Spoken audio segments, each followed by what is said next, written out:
I knew my rent was gonna be late about a week ago. I worked my ass off, but I still can't pay it though. Hi, Sister Wives. It's Sunday afternoon, and I have a few minutes to myself, so I thought I'd get a quick little video in. I'm sorry, I keep playing with my glasses. I just got them yesterday, so I have to start wearing them again because I'm older than I used to be, and that's what happens. So anyways, deal with me. So anyways, I'm doing an update. Not actually an update. It's more of a what's on my mind. I guess I need to vent. I'm feeling a little extra sensitive today because our oldest stepson went back to college today. He's turning 19 in a week, and he's away. So, and I'm kind of frustrated because, as you all know, I jones for fashion, and I love the runway. The SAG Awards are today. So, he needs like a suit for a formal, and he's like in New York City, and I'm kind of pissed off because I can't be with him. So, you know, you have to excuse me. It's also that time of month, so I'm even extra. But this is a subject that I never post anything about. Of course, I've talked about it, but never any way in this shape, way, or form have I done it. So I'm going to be very careful. And remember, this is my story. Not all the circumstances are the same. My story is what life is like after incarceration. And, you know, I have a part of my life that I don't think people are very familiar with. Which I think we need to start bringing some attention to because it's out there. My children's mother is deaf. So the reason why I need to be careful is because it's a very, you know, special circumstances. But on the other hand, I feel like it needs to start being discussed because there are deaf people who are incarcerated. And I will actually post a link down below of a story of a gentleman who is deaf and serving time in incarceration. And if you think our men get treated horrifically, wait till you hear this guy's story. It's horrific. So, I think in the future you're going to start seeing me open up a little bit more about it because it's out there. It needs to be discussed. You know, we don't really see it that often, but it's in my life. So if it's in my life, I can imagine how many other people's lives it in, especially the incarceration life. So bear with me. So anyways, I'm extremely sensitive this week, I guess, because my time of month is next week. And today we just put my oldest stepson on a train to go to school in Long Island. And I guess it's just, I don't know, I guess it's bringing up all these things, but on top of it, like, their mother isn't helping the situation. And I guess that's where I'm going with this because, you know, I don't vent about her very much, but I guess I need to right now. Again, like I said, she's deaf. So there's some major different circumstances in my situation than there are in the majority who are in the group. And by all means, please, if you know anybody that's deaf, that has anybody who's incarcerated, have them join.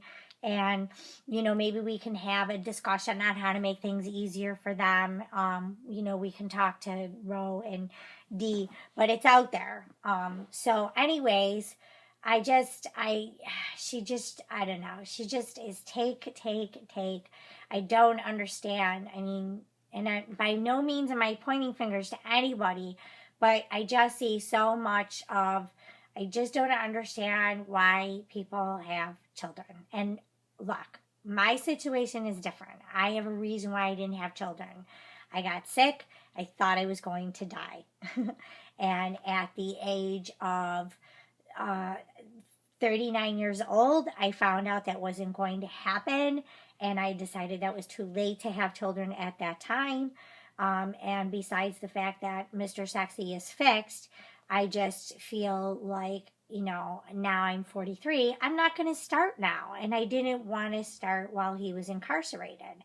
Um, you know, when we decided to get married, we thought it was way too soon after his release date. I mean, there's so many different variables. And again, I guess that's another reason why I'm so frustrated, is because Mr. Sexy went to parole, and his parole officer was like asking, like, when are you guys getting married? Excuse me? You won't even let us live under the same roof together, let alone get married. I mean, it's just, I don't know. I just get so frustrated. And of course, I act bratty because there's that whole limitation thing. I mean, because he's in at 8 and we're not living under the same roof. So, and I don't know if I ever verbalized this before, but we still don't act like a normal couple. I mean, whatever normal means, but what I'm trying to say to you is yes, he's out of jail. Yes, he's home. But I mean, I can't do all the cuddling and all that comes with having your boyfriend home in my situation, because he's on this curfew and we're not allowed to live together. So once again, I'm stuck with limitations, dead, clocks. And again, I'm being a brat, but this is me telling you my story. And I don't know how many out there in New York State are going to be under these same circumstances. I mean, you just don't know. So I guess I'm just trying to keep it real. And yes, I mean, like, I'm sad because, here there's been a problem with my oldest stepson and her, and it's because he looks just like his father, and she has a problem with that. So she just lashes out at him. She gets mad at him for stupid, dumb reasons, and it's always at times where, example, today he's leaving to go back to college.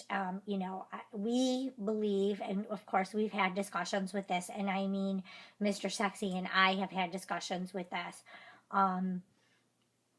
We believe that she does it because she can't handle it, and so this is her way of dealing with it. And again, I'm at a catch-22 because I keep saying she acts like a child, but then yet, for her circumstances, the way she was brought up, there's so many variables.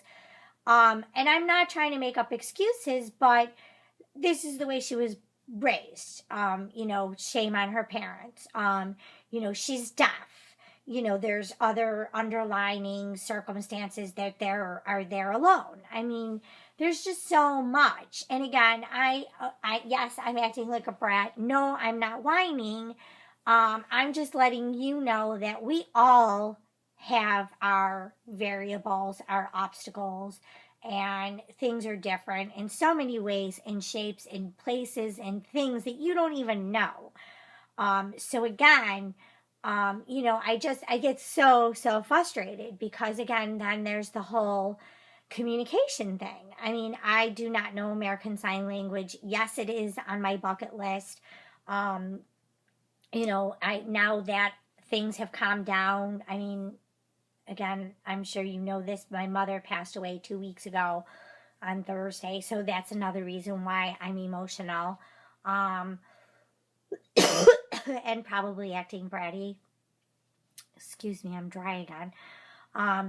But anyways, what I'm trying to say is, I lost my train of thought. But again, there's just so many variables.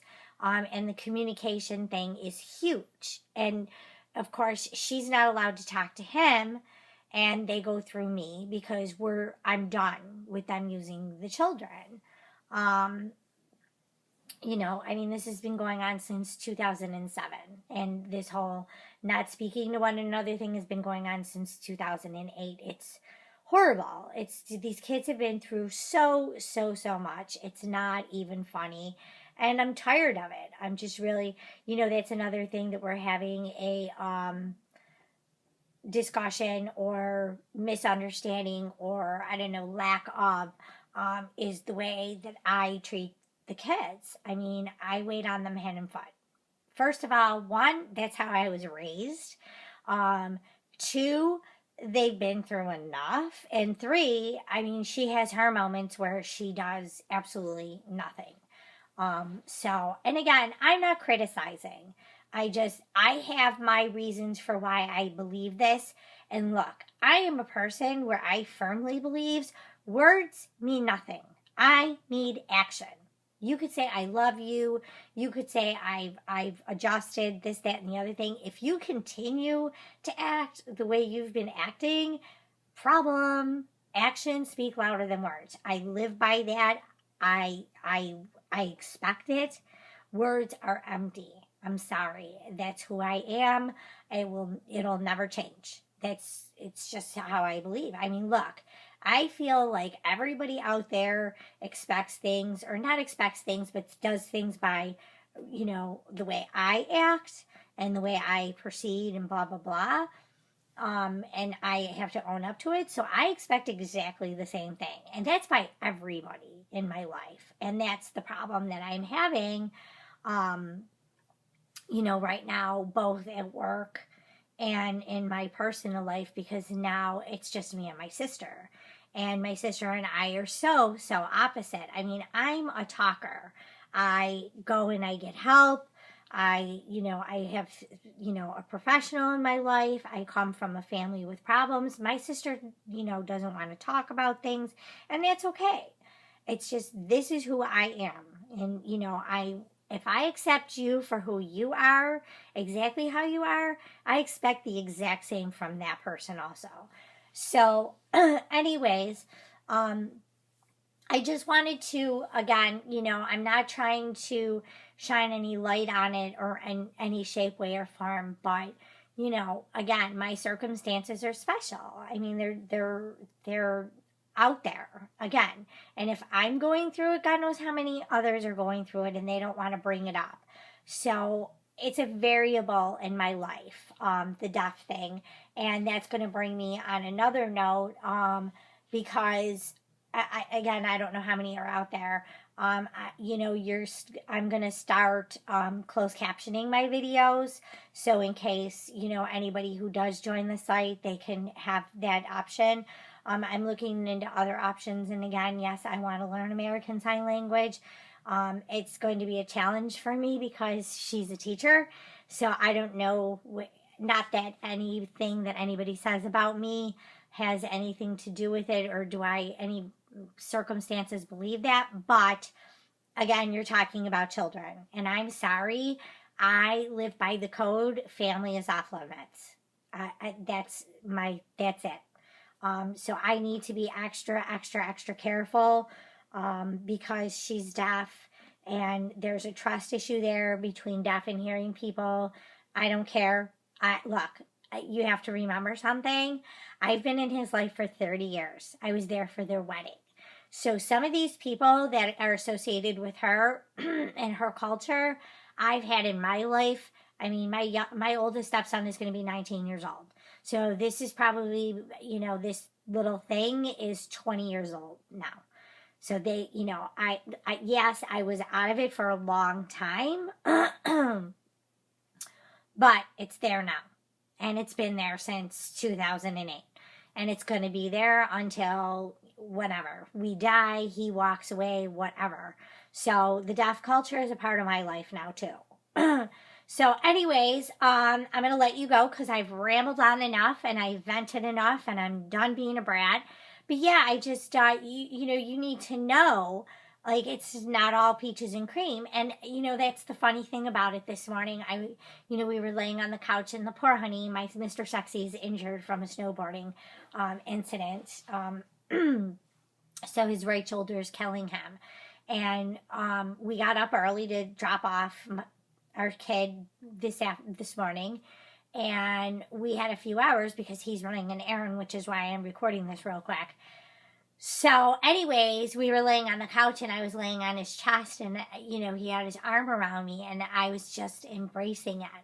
And I'll keep embracing that tonight when I go to bed because he's not there, and it's only, maybe a half hour or 45 minutes or whatever. But again, some is better than none. You know, and I don't want to get to that point where it's going to be taken for granted. So it keeps you motivated, it keeps you remembering, it keeps you level. But I love you, and I'll talk to you later. Bye, guys. Have a good day. But I got just enough to get off in this club. Have me a good time before my time is up. Hey, let's get it now. Ooh.